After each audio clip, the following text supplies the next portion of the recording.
one thing I would bet is that all of you are here because you want to help people. That's what archivists do, that's what librarians do, that's what information scientists do.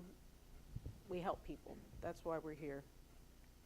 But some of us are here because we met one engaging person who encouraged us to pursue a career in information. Some of us are here because we decided to follow a passion for information. Some of us are here because someone told you that the best place to go is the University of Michigan. Some of us are here because we managed to be a recipient of great help from a friend, family member, teacher, coach, coworker. And I could certainly say that I am here because of the help that I've received from a variety of people throughout my career. I've been very fortunate, and I've been the beneficiary of so much support, encouragement, and priceless advice. So I just try to make it clear that even someone like a Steve Jobs, or he got a lot of help in his career. He did not do it all, and there's always these myths that people like Steve Jobs are just brilliant, and of course he's brilliant, and they just shoot all the way up to the top, and he did shoot to the top, but he had many obstacles in his way, and he was able to overcome them, and he was also able to make a very big difference in the lives of all of us. I mean, I don't know how many of you have Apple products, but we've all been touched by Steve Jobs in a way. So what I want to talk about is, how did I end up here? And it's one of those things where you really try to plan and put yourself in a position to take advantage of opportunities. So essentially, as an undergraduate, I had been working in libraries, and I pretty much learned every part of an academic library. I worked in archives, I worked in reserves, I worked in microforms, I worked in government documents, technical services, gifts and exchange. I did it all. And so I had a really good idea of what libraries do, but I didn't have a very good idea of what librarians do. And in fact, I did not want to be a librarian. I thought that the librarians were a little strange, and I just didn't want to, I don't want to do that. But somehow I just ended up going back to that profession. And what I did was I said, well, this is something I'm interested in. Let me take a class. So I took a class, information ethics, and I sat behind someone who was a really interesting person, and he just said, you have to do this. Like, you took this class. You just might as well keep going. So I kept taking classes.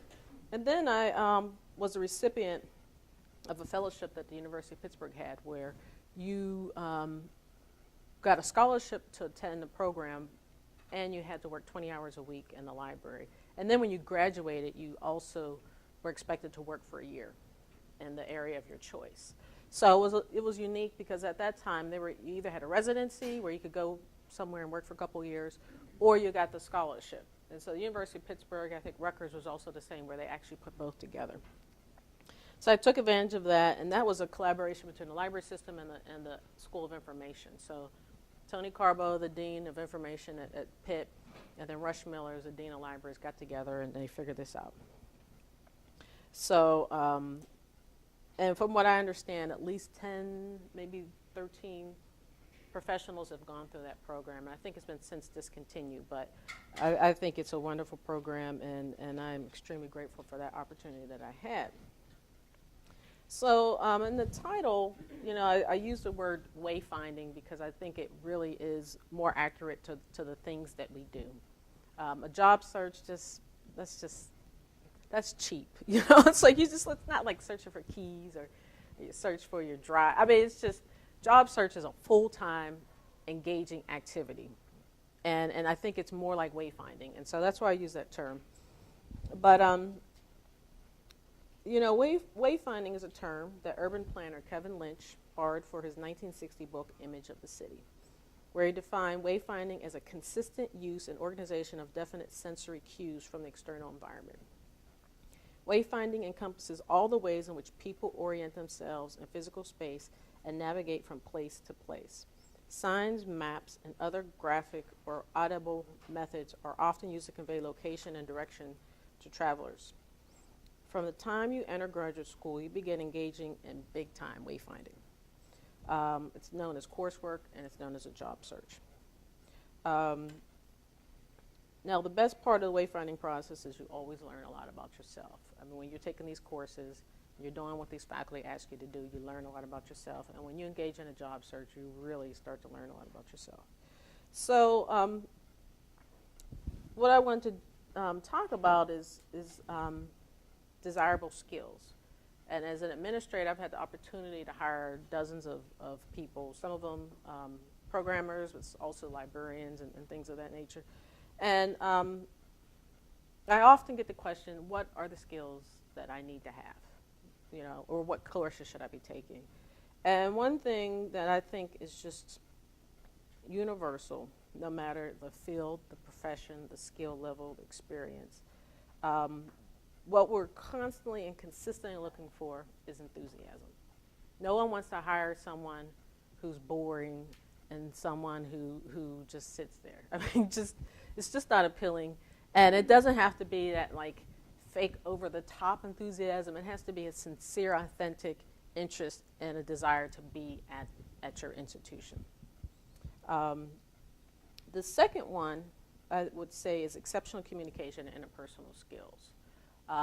We look for the eye contact. We look for people who, you don't necessarily have to be a people person, you know, someone who gets a lot of energy from being around people, but you do have to get along with people. I mean, that's just a basic thing.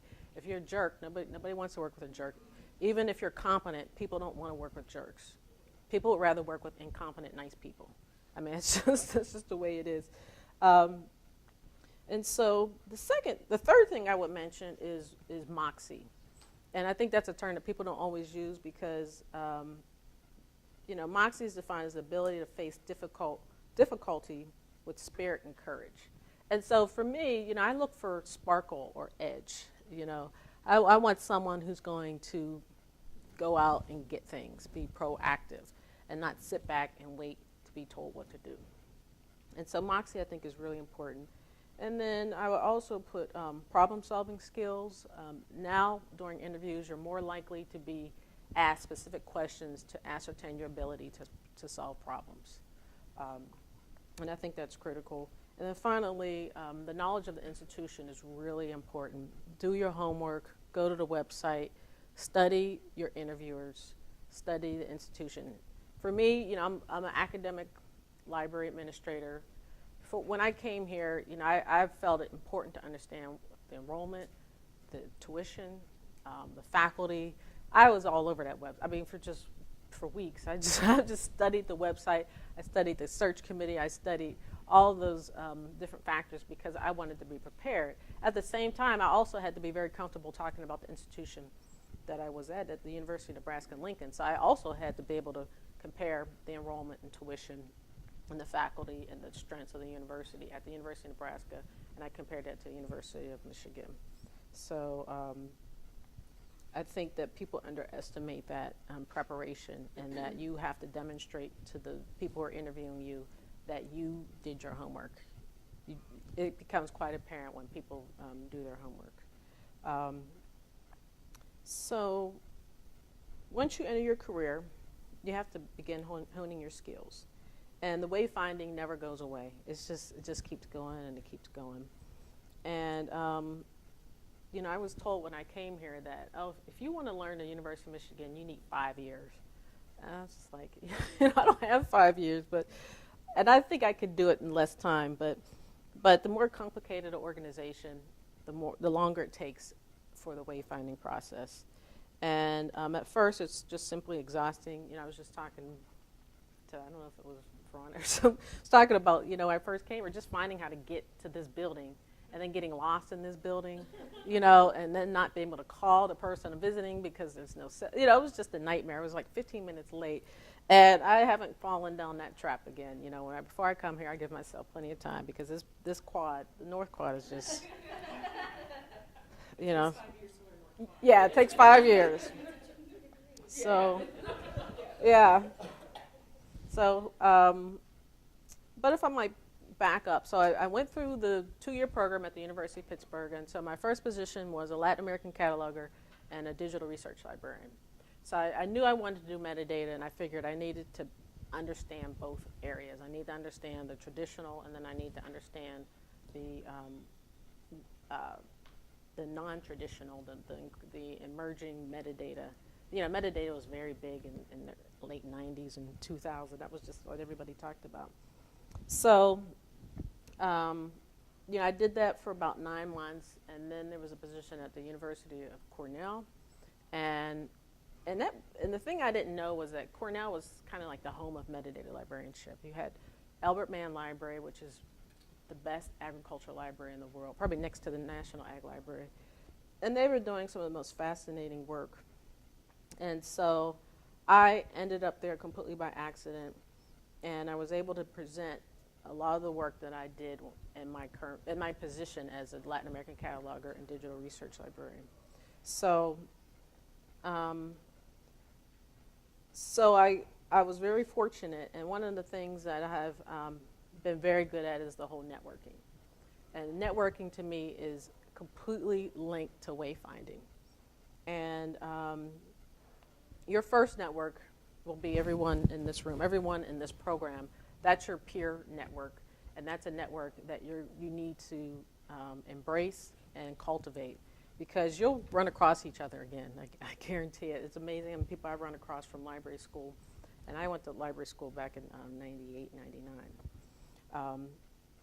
But one thing I was good enough to do was, when I actually interviewed at Cornell, I knew someone from the University of Pittsburgh who was on the staff there. And so I just emailed him and I said, look, I'm going to interview. I didn't know him.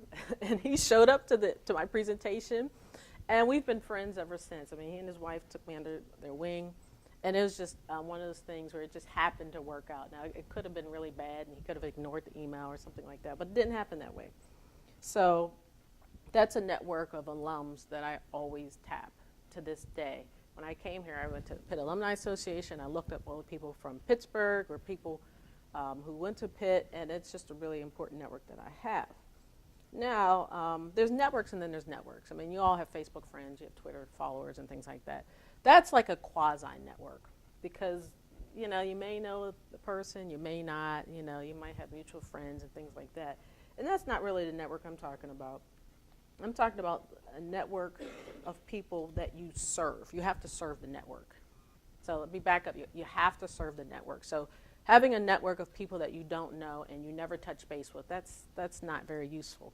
So you have to serve the network. You have to contact them when you don't need them. And so if you don't take away anything from this presentation, is make your network before you need it. Right, so you have this network, you know these people, and you don't have to be, very shallow about it and just say, oh, I might need this person later. I mean, it's not like that. It's just like, this person, they're studying the same things, they're cool people. I want them to be in my network, and then maybe later on down the road, you just never know what's going to happen in terms of hiring, who you're going to be working with, where you're going to be working. And the other thing I would add is that networks don't have to be professionally based. I often rely on networks that are based on my alma mater, my hometown, but also diversions, like if you're a golfer, or if you're an angler, a foodie, or gamer. There are people wherever you go that do those types of things, and that's a great network that you really have to tap. And you have to tap it consistently. Now, the networks are really helpful and useful, but you really have to avoid those pitfalls when you get your first interview. And some of the biggest obstacles I see, or the biggest problems, is just the cover letters are boring and they're poorly written and they have typographical errors. So I don't know about the other professions, but librarians just don't like typographical errors. I mean, we have zero tolerance for like just one semicolon out of place. It's not good. Now, some other professions, tolerate that. The other thing that I'm seeing a lot more, just in a recent search actually, is that inappropriate content in social media. And so what you're seeing is when people apply for jobs, you look them up, and then you see them hungover or something, with a keg. I mean, it's just not cool. You want to avoid that. If you have those pictures, if that's what you do in your personal life, that's fine. But when you engage in a job search, you don't want that stuff out there. And we're finding that that's limiting people quite easily. And it's not just for that social media, but it's just for articles. And, if you were, I don't know, in a car accident or something, those are public records. If you own a gun, those things, you could look them up anyway. What's your question? So you look up all the candidates that you're interviewing on Facebook? Well, it's not official policy, but there are lots of companies where it is an official policy, and it's just part of the process. I've known cases where someone said, kind of implied that they were someone who they weren't, and it was not very easy. It was very easy to track down because you just did a search, and we found that this person was involved in this lawsuit, and it was just pretty ugly. So those are the things that I think is going to become increasingly part of the interview process. It's just one of those things that you have to be very careful about discrimination, and there's some ethical issues when you use that type of information against someone. What I was going to say is something that's very helpful that I learned, as a matter of fact, at Arizona, Google yourself. See what comes up. I had to do some management of my online brand after I got married because there are others. Before I got married, there are literally over 10,000 Lucy Jackson. So you have to be really conscious of what's associated with you with and without your knowledge. So I highly recommend looking yourself and taking steps to, because there are some ways you can remove certain information, and there are ways that you can, limit access.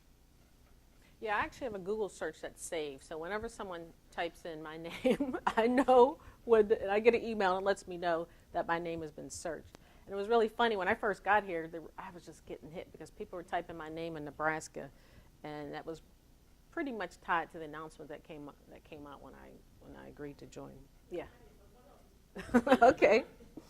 So the other thing I would put that I see that is not good in the interviews, that people just don't do a good job of selling themselves and demonstrating what they have to offer. A lot of people are earnest, they're shy, and they don't want to brag because, of course, all the work we do is collaborative, but you have to sell yourself. It's not you and your committee going on an interview, it's you, and you really have to make it clear your role, what you did, and what you have to offer. And then and the thing is, so that's just getting through the door. Now, if you're fortunate to get that interview, there are other things that are really deal breakers that no employer is going to want to see. Negativity, definitely a no-no. Like, running down your employer is not a good sign. If you demonstrate inflexibility, a willingness not to try different things, that's not going to go over very well. If you demonstrate an inability to step outside of your comfort zone, not good. Inappropriate attire, I haven't seen that very much, but there's been a few cases that were just unfortunate. Poor verbal communication will get you every time. And it's not the type where you're, it's clarity. It's not that you have to have a gift for words, but you really just have to be clear in what you say. And I think in interviews, people tend to be really nervous, and they often just say a little more than they need to say. Mm-hmm. When you say inappropriate attire, I have an idea of what that could be, but I'm not sure if everyone, what do you mean by inappropriate attire? Well, a good example would be, I remember a candidate coming with, she wore a lot of jewelry, and it was a lot of bangles and a lot of, it was disruptive in the presentation. It was disruptive in our talk because all you heard was the bangles and the necklace, and it was just a little over the top. Now, I think obviously jewelry is appropriate for anyone to wear, and I think women often get the short end of the stick in this too. So again, you have to be careful about being discriminatory. But that was the biggest case where it was just probably not the best idea to wear, pretty much she had bangles like pretty much on her entire forearm, and then she had a lot of necklaces, and it just was disruptive, and I think ultimately it didn't necessarily. She was not the candidate that we selected, but I think people were good enough to not say, okay, this is who she is, that we're not going to hire her just because of that. But it definitely didn't help her case, but I think it didn't hurt her either.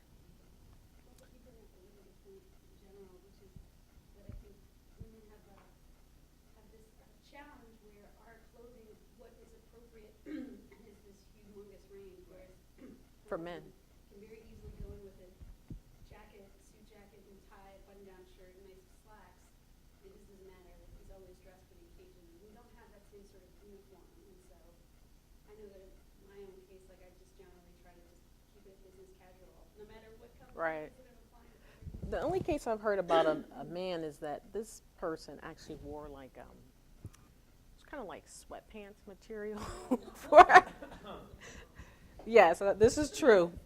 Sweatpants material, like it just elastic. It just wasn't appropriate for the interview, and I don't know what he was thinking, but yeah. So women have there's a higher standard for women because there's such a bigger range of options. Whereas, like you said, men, jacket, shirt, pants. I mean, you're pretty much set.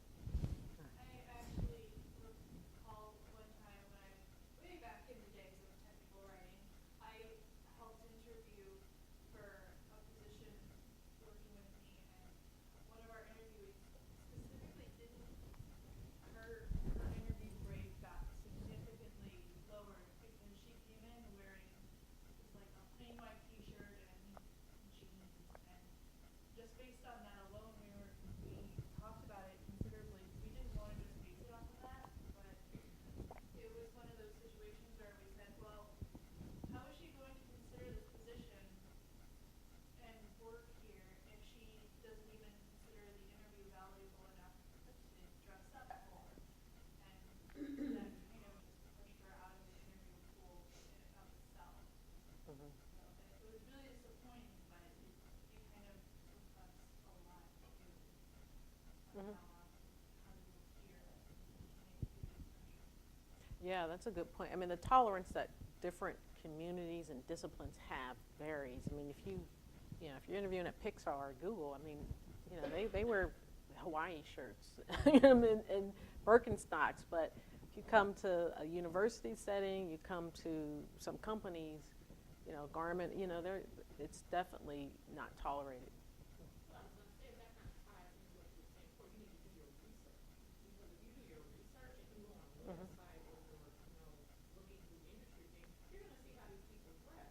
And that should at least clue you in like, oh, okay, I need to at least step this up in a way to where I'm fitting in. Because Mhm. a lot of that, of you being in any environment, is your fit. And if you're a puzzle piece that does not fit, it doesn't matter how good your skills are if you can't even accommodate the environment. So I think that you Mhm. saying that you should do your research, that's kind That's of part of it. that's displayed. You come in to this place and you're dressed inappropriately. Did you do your research? And Mhm. that is certainly telling right Mhm. away without Oh, yeah. even saying a word. And I think another layer on top of that is being comfortable in the clothes that you are wearing. If you're dressing Yeah. for something, Yeah, you it's don't. not just your interview suit. You have to be able to just wear a suit. Party. Yeah. Yeah, that's a good point. Other things that really hinder applicants are bad references. Make sure that you really have people that are going to say glowing things about you. And then I already mentioned not doing your homework, and then the inability to establish a rapport with the hiring manager or interviewers. And it depends. I mean, some places, if it's just one person, and they didn't like the interaction, I mean, you're done. But in other cases, like when I interviewed, it was basically 2 days, and you meet a lot of different people. And sometimes it's a 10-minute meeting, sometimes it's an hour lunch or dinner. And you're not going to be able to establish a rapport with everyone. But if you can establish a rapport with most of the people, I think that really goes a long way. So job interviewing is an art and a science, and you really have to cultivate those skills. And the more you interview, the better you're going to get. And with education, practice, and training, you can get better. And when I mean the training, if you have any opportunities for leadership training or management training or communication training, definitely take advantage of it.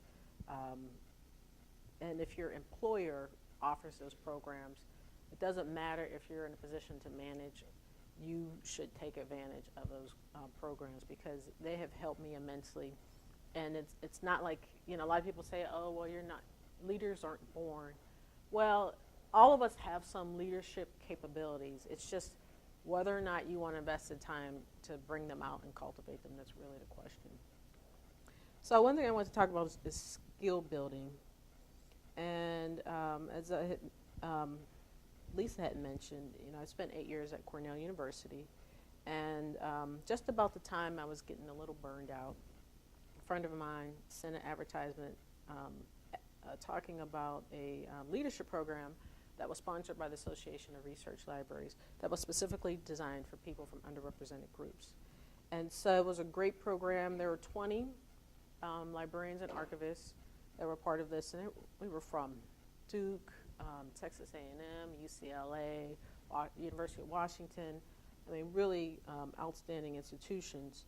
And I participated in that program, and it gave me the opportunity to visit the University of Tennessee and the University of Nebraska in Lincoln. And at the University of Nebraska, I met the dean there, and that was in March, I believe, of March of 2007. No, I'm sorry, March of 2008. And so when the position came open in December of 2008, she called me and recruited me to go to the University of Nebraska. Now, one thing I will definitely say is people don't grow up thinking they're going to live in Nebraska. I mean, you just don't. And I assure you, black women from Pittsburgh don't grow up thinking you're going to move to a place like Nebraska. I mean, Nebraska is just, no one's ever gone there. It's flyover country. You just think of cornfields, no diversity, and football. I mean, that's just all there is to it. And so I just thought, at first, I mean, it's even when people talk about it, it's just a state. They don't even talk about the cities. It's just Nebraska. It's amazing. So when I visited there, I thought, well, this isn't too bad. I mean, there's a huge Sudanese population, huge Vietnamese population, huge Mexican populations. It's not as white bread as people think it is. It's a really diverse state. I mean, it really is. And there's more than cornfields. And I really grew to appreciate the low cost of living. It's sunny all the time, unlike here. And it's one of those opportunities to be a big fish in a small pond. So I became the dean, or associate dean of operations, and so I was able to get familiar with areas that I never really worked with in the library. And I learned how to be an administrator. I learned how to do budgeting. I learned how to build coalitions. And I mean, I just learned so much in those 4 years. And people said, oh, you're ruining your career. Why would you leave Cornell for Nebraska? Are you crazy? I mean, there's no black people there. Like, this is just a bad decision. And so I knew that I felt that it was the right move for my career. I thought it was the right move for me personally. And so I packed up my stuff and moved there, and it was one of the best decisions I've ever made. Mm-hmm. I guess I have a question when you're making decisions like that, because I guess I felt in my own life when I've made important decisions like that, as much as I might try to look at the data, what it comes down to is my gut. And I've definitely had, like, even coming to school of information, people are like, what are you doing? Are you crazy? Mm-hmm. Because I had a previous career. So I'm wondering if you could speak to that. Like, was there any element of you just going with your gut of just somehow internally knowing that you were supposed to do that, or was it literally just like a pros and cons? What was the analysis? Yeah. I mean, you're right. I mean, you get the paper and you put the pros and the cons, and then you throw that away, and then if you get like a tingling on the back of your neck, then you need to do it, because I think you have to know when it's time to go. It was time for me to leave Cornell. I mean, I was lucky enough, or not lucky, I put myself in position to get promoted pretty much every 2.5 years. So I went from metadata librarian to senior metadata librarian to head of metadata services. So I didn't keep the same position. So it wasn't like I was just there 8 years doing the same job. I got more responsibility as I moved through. But I did talk to a lot of people because I was scared to death. I mean, like I said, you don't just move to Nebraska. So I talked to all my mentors and colleagues, and some people thought that I should have waited. Some people thought, oh, yes, you should definitely do it. And so I did seek out counsel, but really it is that gut feeling that I had that I believed the dean at Nebraska that she was going to teach me those skills that I needed. And I also knew that, I've been in New York, upstate, I was just getting burned out. I was just, I was just ready to move on. I needed some more challenges. I probably would have had more opportunities to move up at Cornell if I had stayed. But I thought that this is the right thing to do, and I was right. I mean, it's just, there is that intuition, that gut feeling that you just can't. I mean, you're not going to get it from everybody. And like I said, I got the, you know, the range of this is great for you, and then this is horrible. What are you thinking? So, but at the end, you know, I never looked back from any position, and I moved, and like I said, it was the best move I've ever made. To kind of piggyback off of that, how helpful was it for you to kind of plan and like have an idea of what you wanted to do in your career? Because I think some of the apprehension that I know some of my friends in this program have, and myself included, is that it's like you said earlier, you kind of don't know what you want to do until you get into a situation, and then you kind of see what's available. Can you speak a little bit about, you know, how to effectively plan a career, or how to, you know, kind of do that look ahead to say, okay, when is it time for me to go? And, you know, evaluating further opportunities. Well, I think the first thing is there's a difference between loving your job and being engaged and being passionate about your position. And so when my passion started to wane, you know, that was a sign that, you know, I didn't care as much. And it was, you know, I was very engaged, and I wanted to do lots of things, and I was proactive, and I was being asked to serve on committees and do different things. However, it still wasn't the level that I knew that I was capable of having in terms of the passion. So to me, that was the first sign, maybe this isn't the best fit right now. You know, 8 years is a really long time. You know, I never dreamed I would stay there for that long anyway. And so that was the first thing. The second thing was really leaning on my network and learning that, you know, they're great institutions and they do wonderful things, but there are so many other opportunities at other places. And people tell you, oh, Cornell's, you know, perfect. It's just nirvana. It's just wonderful, you know. And then people say it about Michigan too. It's like there's no other better place on earth to be. And I just never ever believe that, because everyone's circumstances are so different. And you can always learn things at different institutions. It depends if you want to be a big fish in a little pond or a little fish in a big pond. I mean, there's just so many trade-offs. And so I really never accepted the fact that this is the final resting place. This is perfect, and there's no need for me to strive for more things. And so the other part is that as I became exposed to leadership programs, then it really starts to change your idea on what's possible. And so with the ARL leadership program, you know, when you're talking to deans and library administrators and university administrators, they really start to give you ideas of what their work is and what you can do. And I really like what I was hearing. At the same time, I was also on the search committee for the dean of libraries, because that was when Ann Kenny's current position. And so that was a whole learning experience in and of itself, when you are actually having these conversations with deans from across the world who are talking about really interesting things. These are people who are leaders, who, you know, established leaders in their field, the best, and you're having conversations with them in airports and hotels and things like that, which is what we did in these secret New York locations, which is what they do for these dean searches. So it was really a culmination of so many different things that happened: the planning, the mentorship, the opportunities, the leadership training, that really led me to make a lot of decisions. And so I decided, after I accepted the position at Nebraska, that I will be a library dean. And so the idea is, well, how long and when? And it's like, well, I don't know. I mean, it could be, you know, 4 years from now. It could be 10 years from now. I mean, it just depends. It depends on what type of institution you want to work at, where do you want to live, things like that. So I know that I'll reach my goal, and it doesn't have to be here, but it's something that, you know, I just have to decide, do I want to move again? You know, like I've moved many times, and that's not a possibility for everybody.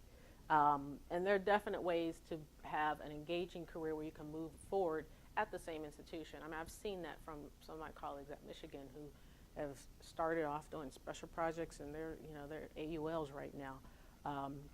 So there's just so many different ways, and that's one thing I want to make clear, is that this wayfinding, I mean, it really is so customized to your needs, and that I'm really not saying you have to work at 4 institutions to be successful.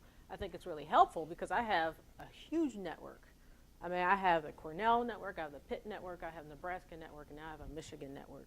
And those are really big institutions, and it has helped me because wherever I go, I always know someone who used to work at one of those institutions, and it's been really helpful.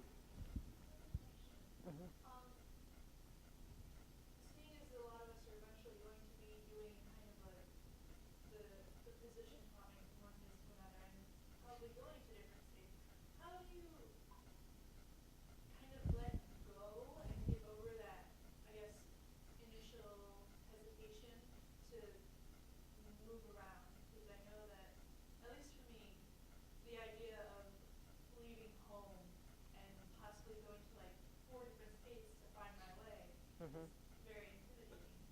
So how do you kind of get past that idea or find people to help encourage you through that process?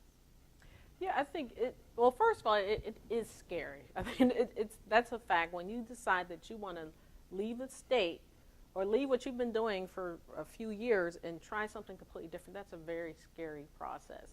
And so that's just, I don't want to minimize that. It's traumatic. I mean, that's every time I moved, I went through some trauma because you have to adjust and you have to adjust quickly. And even just like when I moved to Nebraska, I mean, it's one of those climates where it's extreme. And so like the day I moved there, it was like 105 degrees. And it was 105 degrees for like 3 weeks. Because in August, it's super hot in Nebraska. And like right now, it's like minus 50, So it's like that, just the climate was traumatic because I just couldn't believe how hot it was. I mean, it was just like 100 degrees. I've never even experienced 3-digit temperatures in my life. So the thing is, I've learned a lot, and it's also given me some street cred too, because anyone who moves from New York to Nebraska, I mean, it's like, people know I'm brave because why would you, how could you just do that and survive and flourish? That's the other thing. And so other part is that I do surround myself with people who see possibilities and who are very open-minded. And I think that's key, that I have people advising me not to think small, and people to advise me to say, if that's what you want to do, tell me why you want to do it, and if it makes sense, and if I have good reasons and intuition, that they say go for it. I don't like to be around people who are constantly telling me, oh, you don't need to do that, and why would you do that? Why do you want to improve yourself? People like that. I don't associate with people like that because they're haters and they're dream busters, and I don't associate with haters. So I think that is really what and you also have to have, like I said, the mentors and the networks that are going to advise you. Because I was at least able to talk to people in Nebraska and say, tell me what it's really like. Like, I really want to know, like, the good stuff and the bad stuff. So I talked to about 6 different people, and I talked to black women, and I talked to faculty, and I talked to librarians. And so I had a good idea. Now, of course, it's like parenthood and motherhood. You never know it until you do it, how hard it is. But I think that every time I came out much stronger, and it also demonstrated to people that, you can go, you get, you have some trauma, and then you get over it, and you're stronger every time. And then you add that to your portfolio. It's like, I feel like it's made me really tough, really nimble and flexible, the ability to move so much. I don't particularly get wedded to property and things like that. So it's like I've bought houses, I sell houses.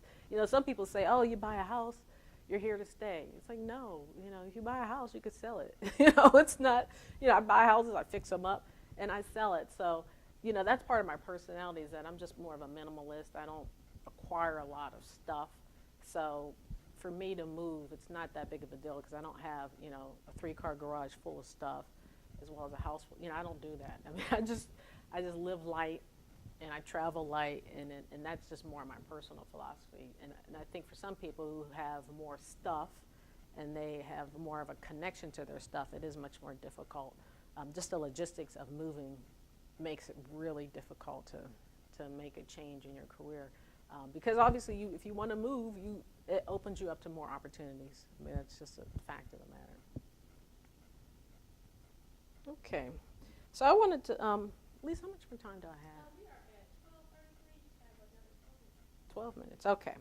So let me talk about diversity a little bit. You know, I thought I had really thought deeply about diversity, and I don't think I had until I went to a place like Nebraska.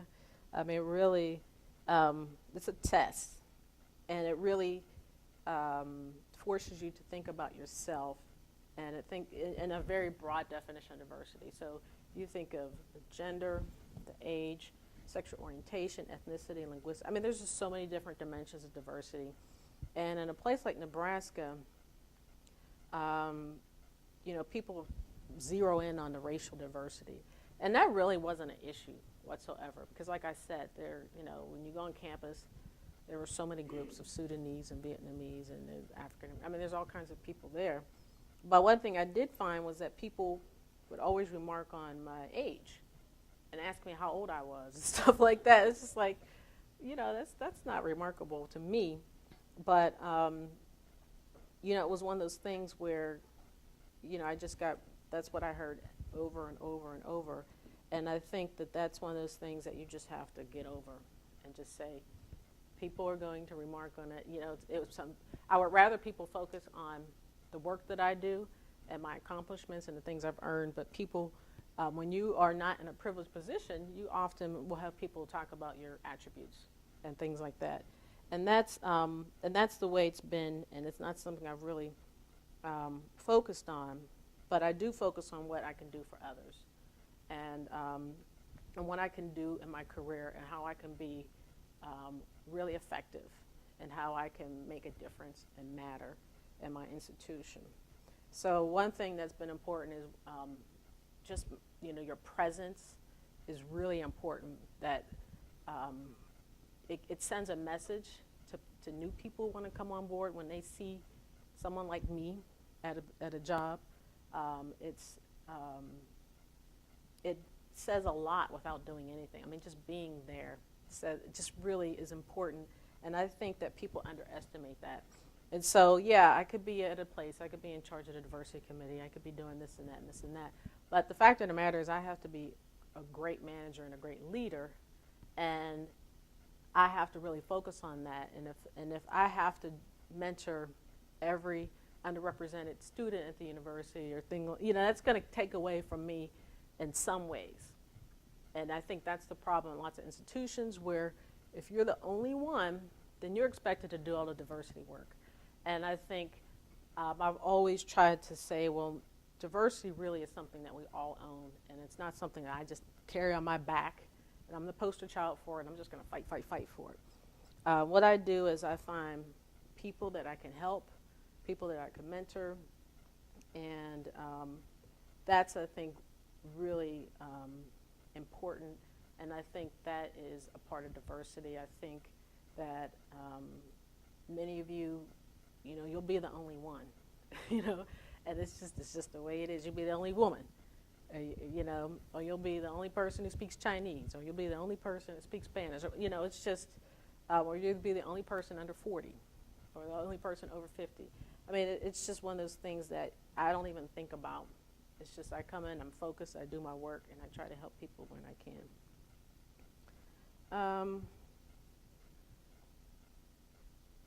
So I'll say a bit about mentoring and the fact that it's critical for success. When they were looking to fill the position that I have right now, the dean, Paul Courant, was calling around, and he actually called Cornell and talked to my mentor, and she gave Paul my name. And if she hadn't given Paul my name, I'm 100% sure I would not be here today. So that is a really good example of how mentoring and networking really help, because she gave him my name. He called me, and I was just like, no, you know, I'm okay, I'm good. And I was just like, I'm not interested. And so he said something that was really interesting, and he said, well, you know what, we don't want people who hate their jobs, who are unhappy. That's exactly what he told me. He said, the fact that you're happy at Nebraska makes you even more attractive candidate. And I thought, hey, you know, that's right. And then he started going on. He was just like, you know. Yeah. And so I started to think, I said, well, you know, maybe this is interesting. And so Karen Downing called me, and she started talking to me about the position. I talked to Paul. then I got a lot more interested. And so that's like recruiting in action. Because if you just sit back and wait people to apply for your jobs, you're not going to get diversity and you're not going to get the best pool. And so that was really, those connections were really important. And the other factors, I was in Nebraska, and being in Nebraska is like being on Mars. I mean, people just, they don't know you exist.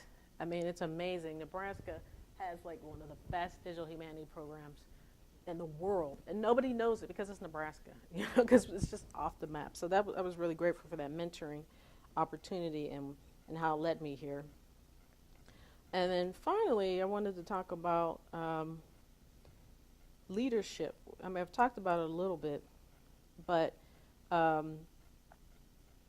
one thing I stress in my current position is you can be a leader. You don't, it's not management all the time. Everyone has the ability to have influence, and that leadership is just really important. We need leaders throughout the organization, and leadership is always seen as this top-down thing, and you just get these people at the top, and they are the most powerful people, and they lead. And it really isn't that easy. I think leadership is really hard work, and just having people who report to you doesn't make you a leader.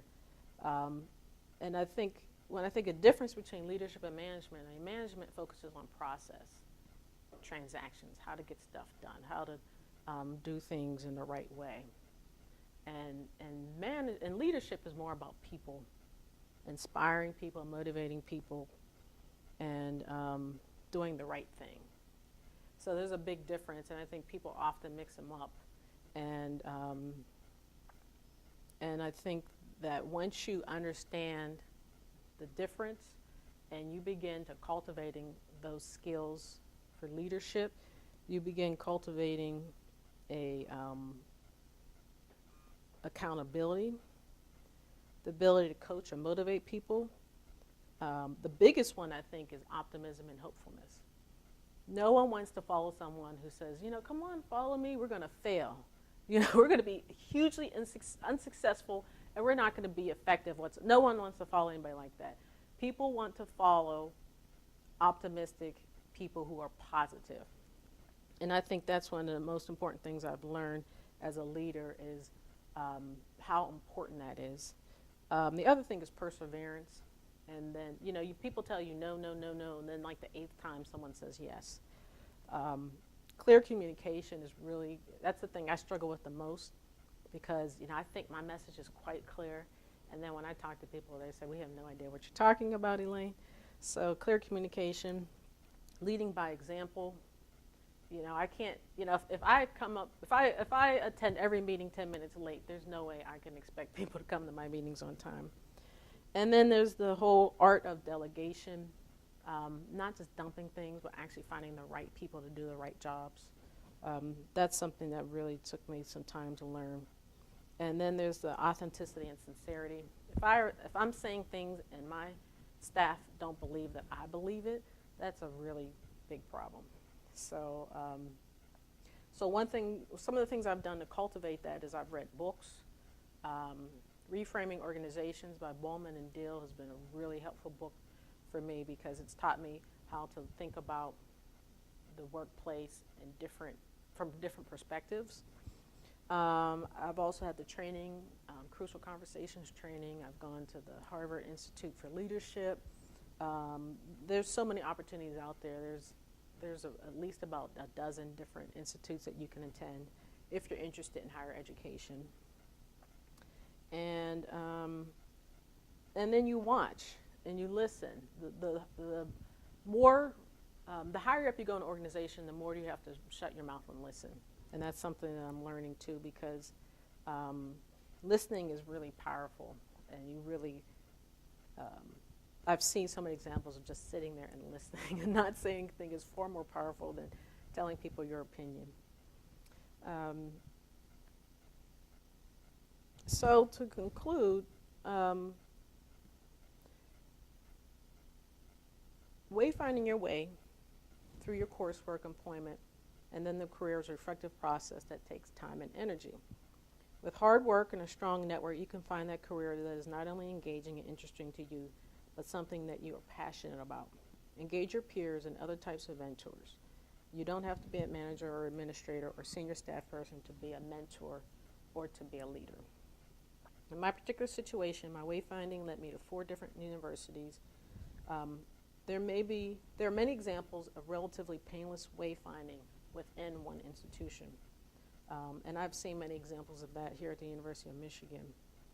Revisiting diversity, one thing I've noticed is that a lot of new graduates focus on it in a way that I think is not productive, and that they go to institution and they say, this is not diverse. Well, no, most institutions are not diverse. Ironically, I mean, actually, I thought there was more diversity at the University of Nebraska than here, because they had to do so much more work there to increase diversity than in a place like Michigan. And so what I think is important is focusing on greatness and success more so than saying this institution is not diverse. Your presence there is going to increase diversity, and your influence and your ability to recruit is what is most important. And that's what I do. After I got to the University of Nebraska, the diversity went up because I made it my point to recruit people. And so now I was in a position to do that, but also just being at an institution, you're recruiting. When people come to the interview and they see someone there that looks like them, that's the best recruitment that you could have in any case. But having said that, diversity matters. It's important. And I think one thing that's always been apparent to me is when we think about Martin Luther King, you know, the key part or the phrase that he's always said is life's most persistent, urgent question is, what are you doing for others? And I think that there's so many opportunities to do for others in your profession and outside of the profession, in your work as a parent, a sister, a brother. There were so many opportunities to do for others, and I think that the professional track that you have, or that you find yourself in, you can always find ways to help others.